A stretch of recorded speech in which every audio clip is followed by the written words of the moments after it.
Assalamualaikum warahmatullahi wabarakatuh. Selamat bertemu kembali dengan saya, Susi Perhatimas Susilawati. Apa kabar semuanya? Semoga semua dalam keadaan sehat.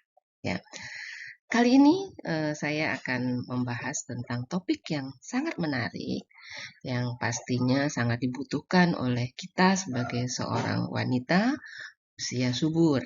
Ya, baik untuk ibu-ibu, kakak-kakak ataupun adik-adik. Ya. Apa topik tersebut? Ya, mari kita simak topik yang menarik ini. Ya, yaitu menghitung masa subur pada usia produktif. Ya. Apa sih tujuannya? Kita mempelajari, membahas materi ini. Kita harap nanti peserta mampu memahami kesehatan reproduksi pada masa subur. Adapun tujuan khususnya, peserta mampu menghitung masa subur baik pada siklus menstruasi teratur maupun pada menstruasi yang tidak teratur. Ya. Nah, secara umum apa sih masa subur itu? Ya, masa subur pada wanita yang merupakan masa ovulasi, yaitu di mana sel telur yang sudah matang, dia akan dilepaskan untuk dibuahi oleh sperma di dalam rahim. Ya, jadi dia akan keluar pada hari tertentu di waktu bulannya. Ya, kesempatan untuk hamil akan sangat tinggi ya jika sperma telah berada di dalam tuba Fallopi selama masa subur tersebut. Nah, itulah yang dimaksud dengan masa subur. Ada beberapa faktor yang mempengaruhi masa subur. Ya. Pertama, usia. Usia masa subur ini pastinya ketika seseorang sudah dikatakan pertama kali menstruasi, dia sudah dikatakan subur. Tetapi ada masa di mana fisik itu sangat siap ketika dia akan dibuahi, ya. Akan lebih baik ketika fisik secara organ, ya, secara sistem dia sudah siap untuk dibuahi. Yaitu usia kurang lebih di 19 tahun. Nah, itulah fisik yang saatnya tepat untuk dibuahi sampai dengan usia menopause, ya, berhentinya menstruasi. Tapi sebaik-baiknya usia subur itu ya agar tidak terjadi ibu berisiko kehamilan sebaiknya antara usia 19 tahun sampai dengan 35 tahun. Selanjutnya faktor yang mempengaruhi berikutnya adalah nutrisi atau gizi yang diasuh. Ya, gizi yang dikonsumsi, ya protein yang baik, ya misalnya telur, ya ikan, ayam, sesekali daging, ya tempe, tahu itu adalah gizi protein yang harus diasuh. Ya, ini akan meningkatkan kesuburan seseorang dibanding orang yang sangat minim mengkonsumsi protein. Selanjutnya adalah gaya hidup.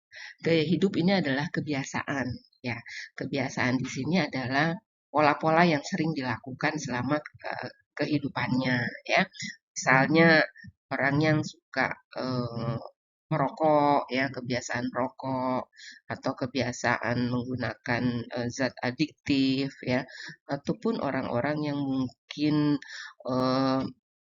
begadangan ya.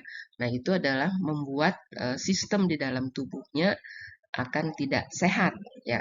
Kegiatan di dalam tubuhnya ataupun toksik-toksik di dalam tubuhnya itu akan mempengaruhi sistem di dalam tubuhnya.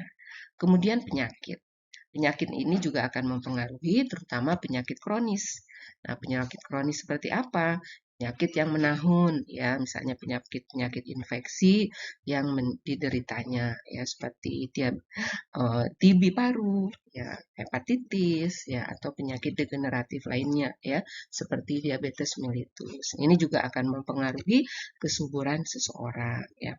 Kemudian ada hormonal yang ada di dalam tubuh.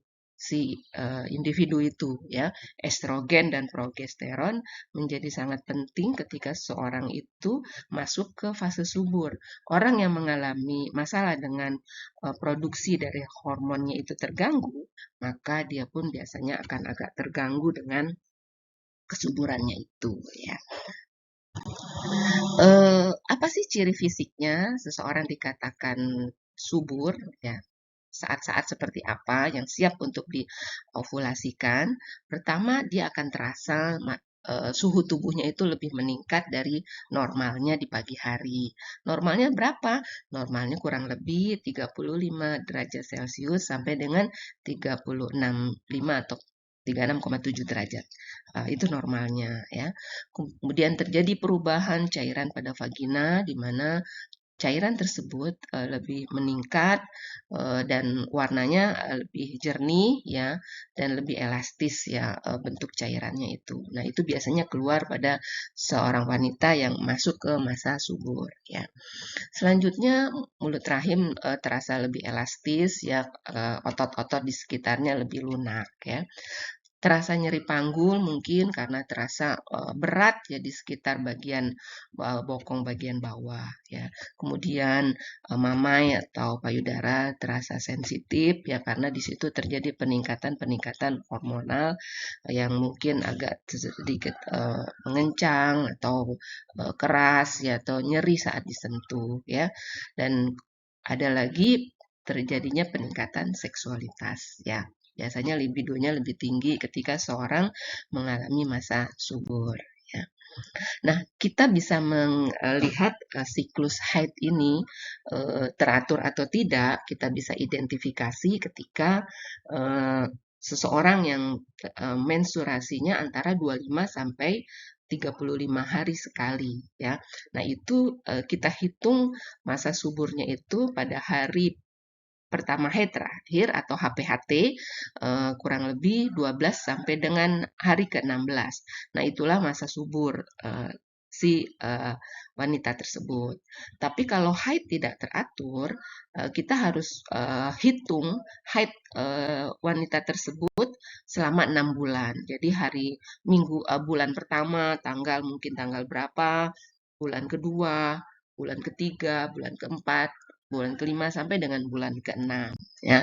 Nah, kita lihat siklus haidnya ini.